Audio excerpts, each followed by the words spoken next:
Pourquoi une compagnie aérienne choisirait-elle d'installer moins de sièges dans un avion plutôt que d'en mettre davantage?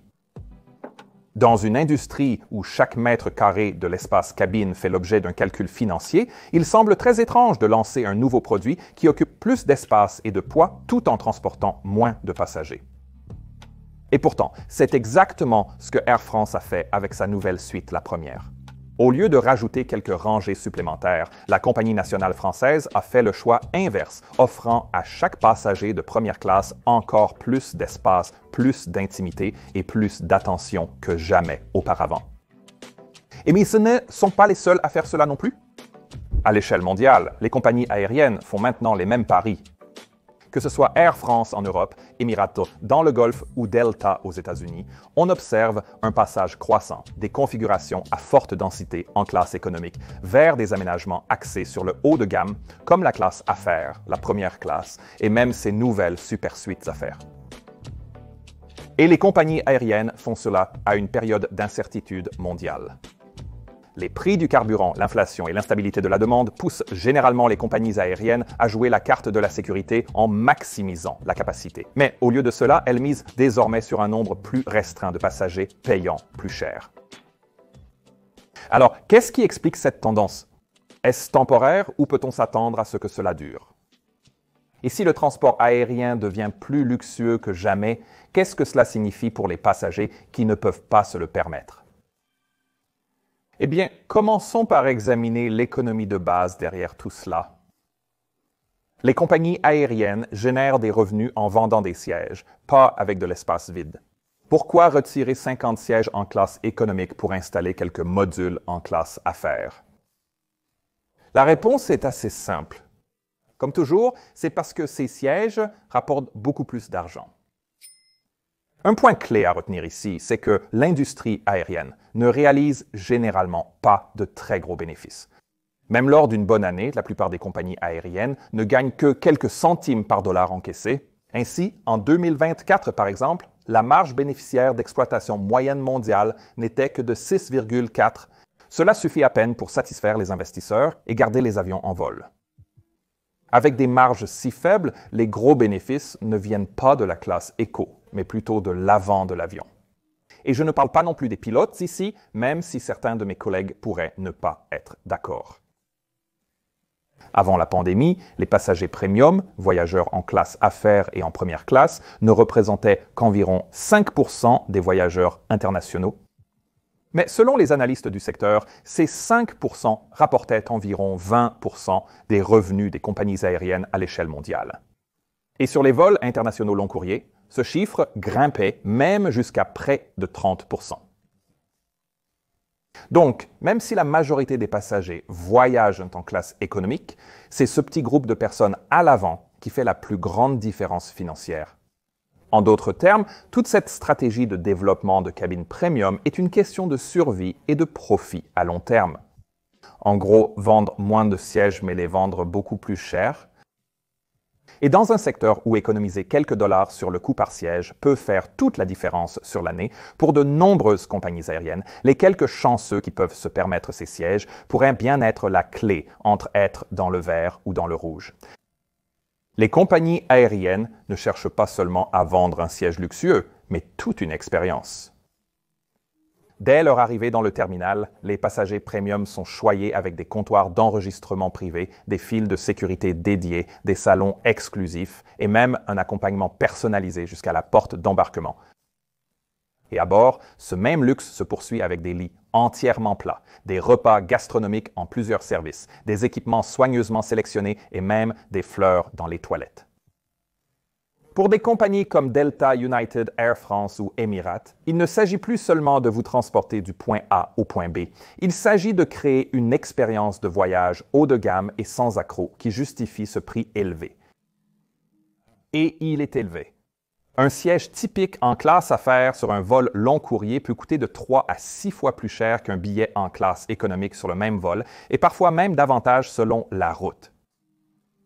Et en première classe, le multiple peut atteindre 10 voire 15 fois plus, ce qui peut sembler formidable pour la compagnie aérienne, mais ce n'est pas aussi simple que cela.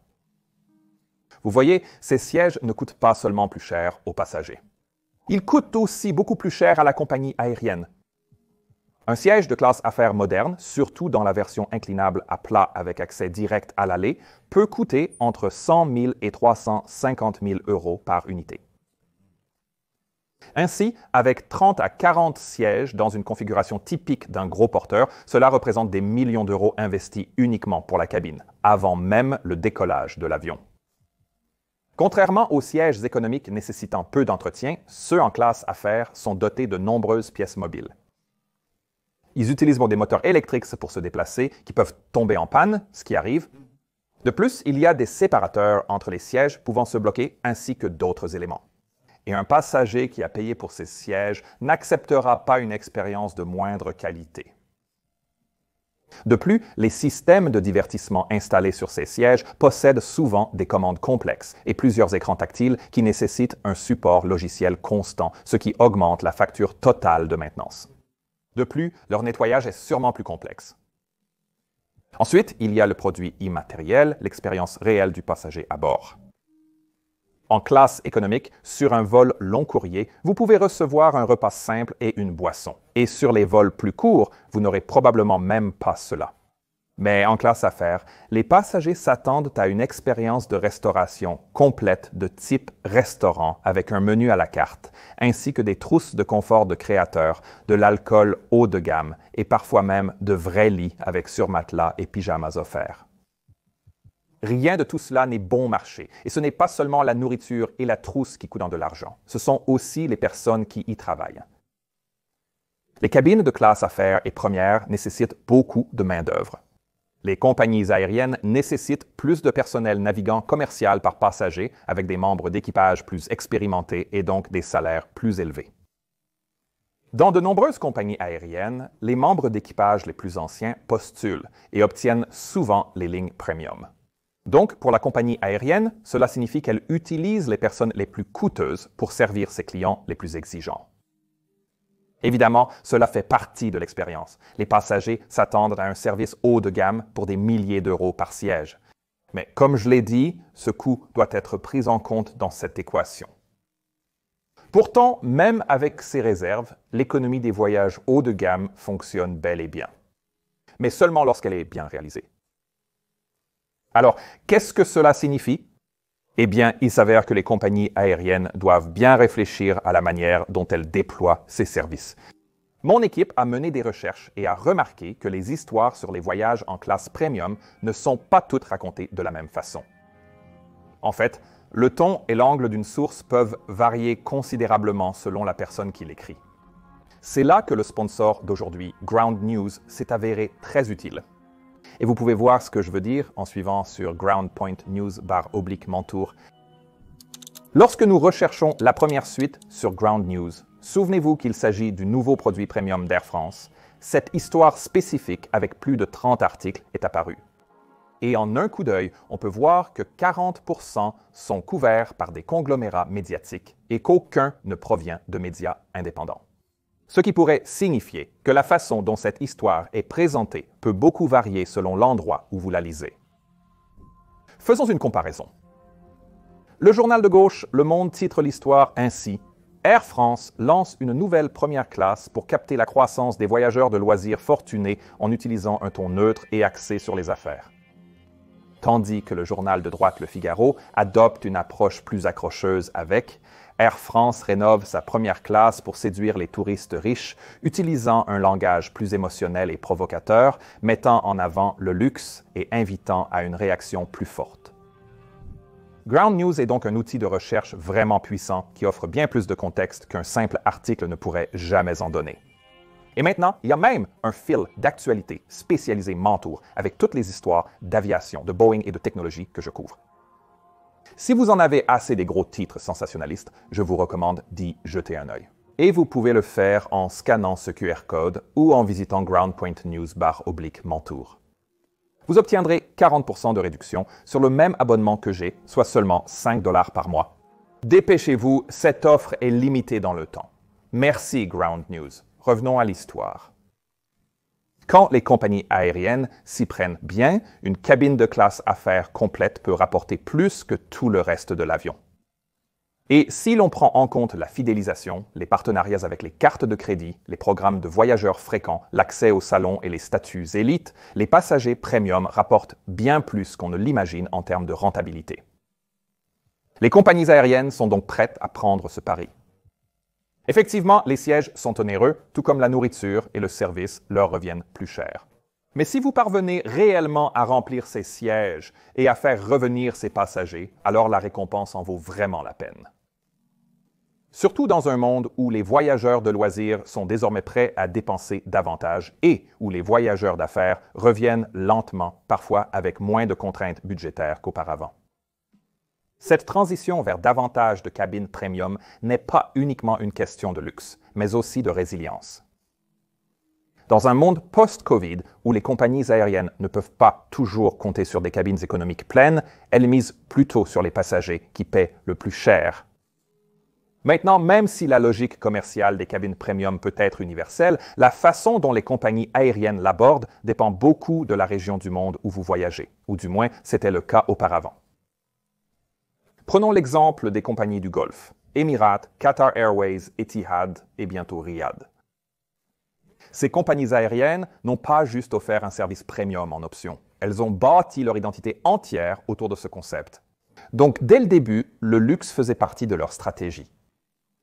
Grâce au soutien financier de leur gouvernement et à leur position stratégique, les compagnies aériennes du Golfe ont fait de leurs aéroports nationaux des hubs de correspondance mondiaux. Et la façon dont elles attiraient les passagers n'était pas avec des prix bas. À la place, c'était avec des douches en marbre à 12 000 mètres d'altitude. Prenons l'exemple des Airbus A380 d'Emirates. La majorité de ces appareils disposent de 90 sièges premium, dont 14 suites privées en première classe et 76 en classe affaires, ainsi qu'un véritable bar lounge. Tout le pont supérieur est dédié à la classe premium. À l'époque de leur apparition, c'était le genre de produit dont les passagers voyageant avec des compagnies américaines ou européennes ne pouvaient que rêver. Le message du Golfe était sans équivoque. Les passagers premium n'étaient pas seulement les bienvenus, ils étaient choyés et recherchés. Il en allait de même pour les principales compagnies aériennes d'Asie. Singapore Airlines, Cathay Pacific, Japan Airlines et ANA sont depuis longtemps synonymes de services méticuleux et de cabines ultra premium.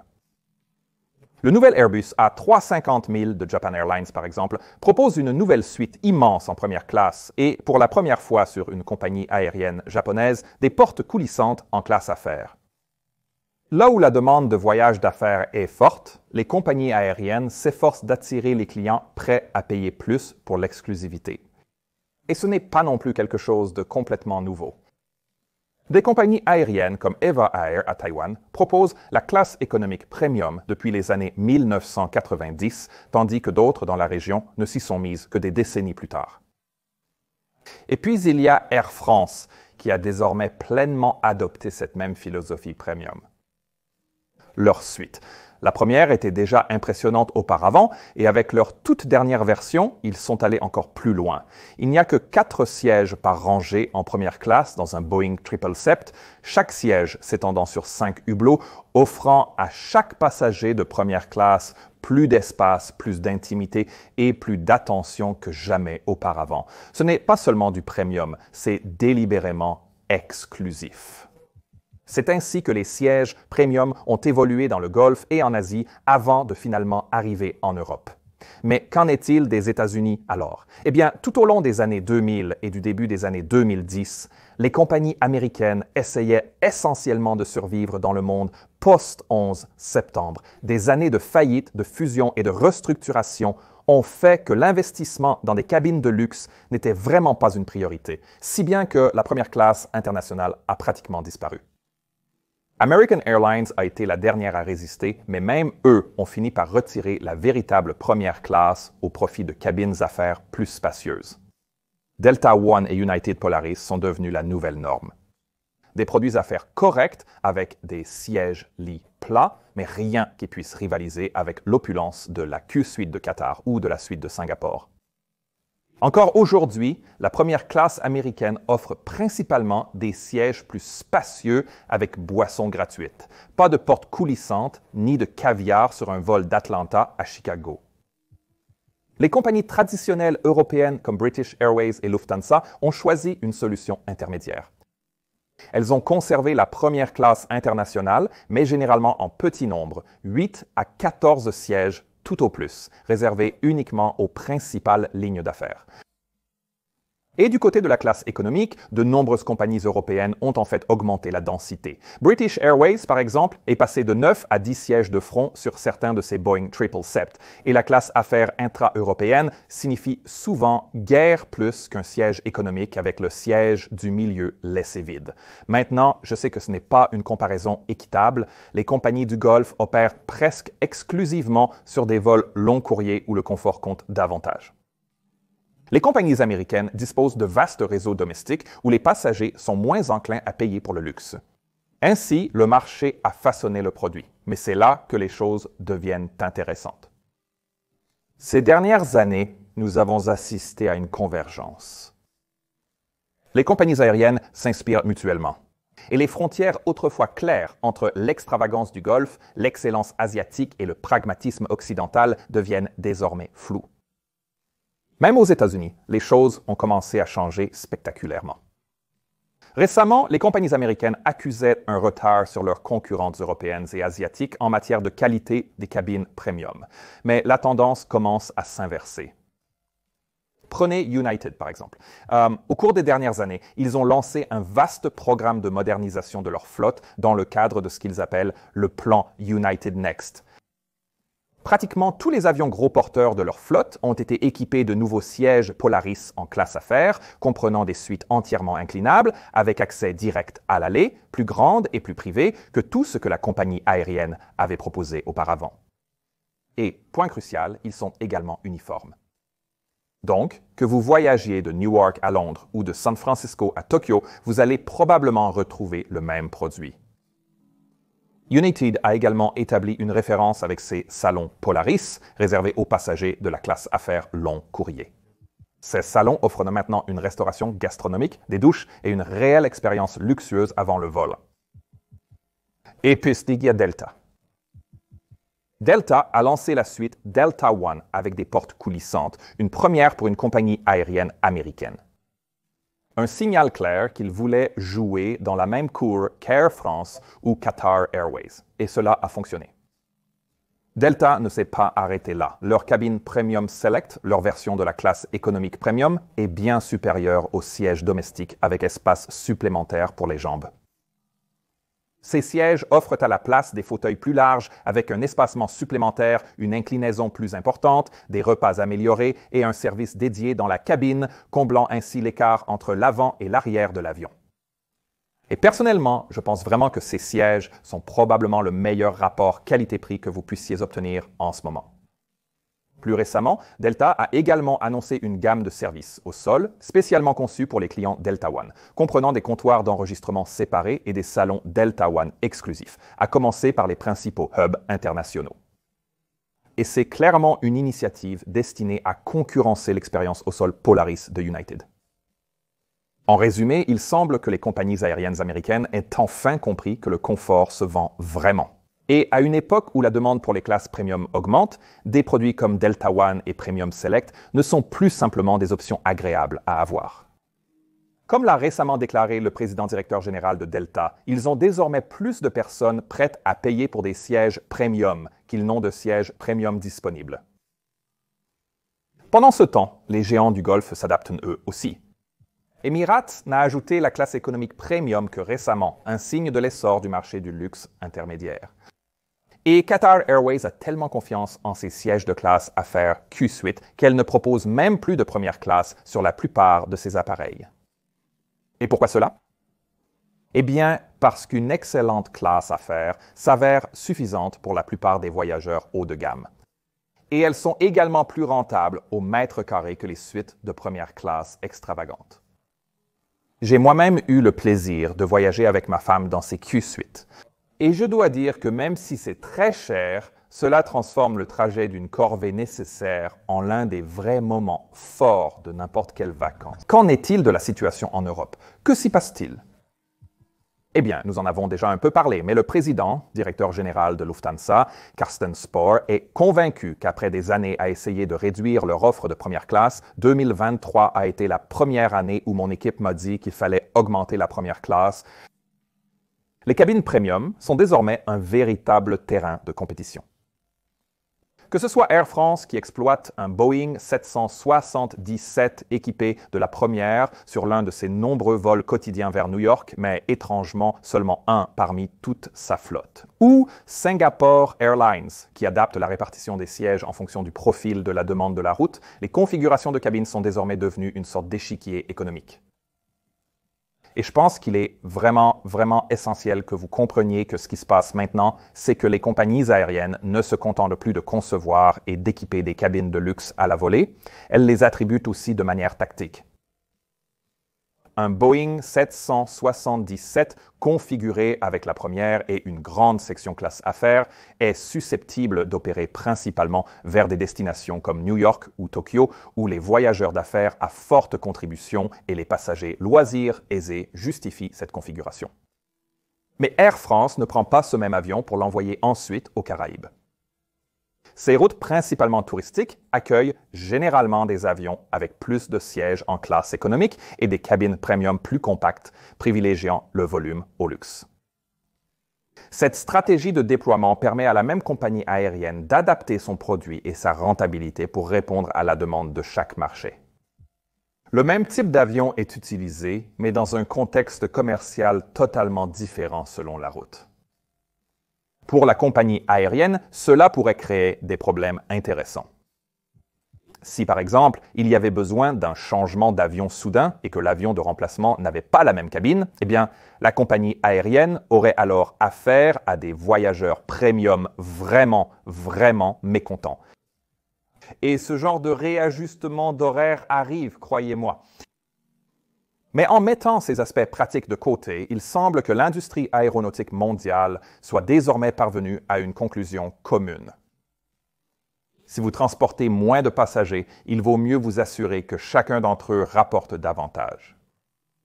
Les compagnies aériennes misent désormais sur le luxe, non seulement pour la satisfaction des clients, mais aussi pour générer des revenus concrets et importants. Et à en juger par les tendances que nous observons actuellement dans le monde entier, il semble qu'elles aient raison, ce qui est préférable pour elles, car l'argent que les compagnies aériennes investissent dans les cabines de classe affaires et les suites de type appartement représente vraiment des investissements à très long terme. L'aménagement des cabines d'avion n'est pas quelque chose que les compagnies peuvent changer facilement. Décider du nombre de rangées de classe affaires à installer ou même de proposer une première classe nécessite des années de planification avancée, d'approbation de conception, de délais de certification et de fabrication, ainsi que de coordination de la maintenance. C'est probablement l'une des décisions les plus importantes qu'une compagnie aérienne puisse prendre. Et lorsqu'un transporteur fixe une configuration, il parie en quelque sorte sur ce à quoi ressemblera la demande des passagers dans 5 à 10 ans. Prenons comme exemple la nouvelle cabine Allegris de Lufthansa. Celle-ci a coûté 2,7 milliards de dollars et c'était un engagement pour rénover toute leur flotte long courrier, ce qui ne s'est pas fait du jour au lendemain. Au contraire, cela a nécessité beaucoup de temps. En fait, les compagnies aériennes qui en avaient les moyens ont accéléré la modernisation des cabines pendant la pandémie, profitant de ce temps d'arrêt non désiré pour améliorer l'intérieur de leurs avions. Pour ceux qui ont pu investir, cela porte aujourd'hui ses fruits de manière significative. Parce qu'au moment où les passagers sont revenus en masse, ce qui a bien eu lieu, les compagnies aériennes qui avaient misé sur le confort étaient prêtes à capter cette hausse de la demande, surtout de la part des voyageurs de loisirs prêts à dépenser après des années passées cloués au sol. Mais cette transformation crée aussi un autre problème inattendu, non pas dans le ciel, mais au sol. La surpopulation des salons et la pression sur les programmes de fidélité montrent concrètement l'essor du segment premium. Delta a récemment admis que ces salons étaient bondés, non pas par des resquilleurs, mais par des passagers premium payants et des titulaires de cartes de crédit haut de gamme. Cette demande oblige les compagnies aériennes à repenser la structure de coût de l'ensemble de leur écosystème premium, rendant l'accès aux salons plus onéreux et redéfinissant leur niveau de fidélité, ce qui, évidemment, ne plaît pas à tout le monde. Et puis, un autre rebondissement survient ici. Vous voyez, les voyages d'affaires traditionnels n'ont pas disparu. Il a juste pris une forme un peu différente. Les entreprises envoient peut-être moins de cadres intermédiaires à travers le monde grâce à des outils comme Zoom et Google Meet, mais elles continuent d'envoyer des dirigeants pour des accords importants ou des conférences. Et lorsqu'ils le font, ils voyagent avec style. De plus, nous avons désormais beaucoup plus de personnes qui font des voyages mixtes, combinant affaires et loisirs lors de séjours plus longs, ce qui signifie essentiellement que nous avons un nouveau type de client à forte valeur ajoutée, quelqu'un qui veut plus d'espace, plus d'intimité, et qui est souvent prêt à payer encore plus qu'auparavant. Donc, lorsque vous voyez maintenant Air France développer la première ou Delta construire des salons dédiés Delta One, il ne s'agit pas d'un seul produit tape à l'œil. Il s'agit en fait d'une stratégie à long terme.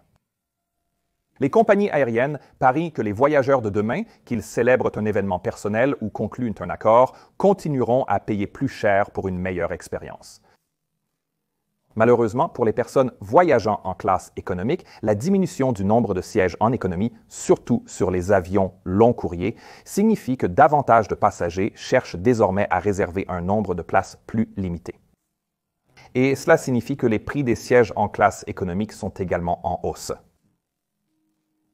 Cela pourrait inciter certains passagers à se tourner vers la classe affaires ou la classe économique premium, mais cela signifie aussi que si vous prévoyez un voyage long courrier depuis des années, il vaudrait peut-être mieux le faire plus tôt que tard.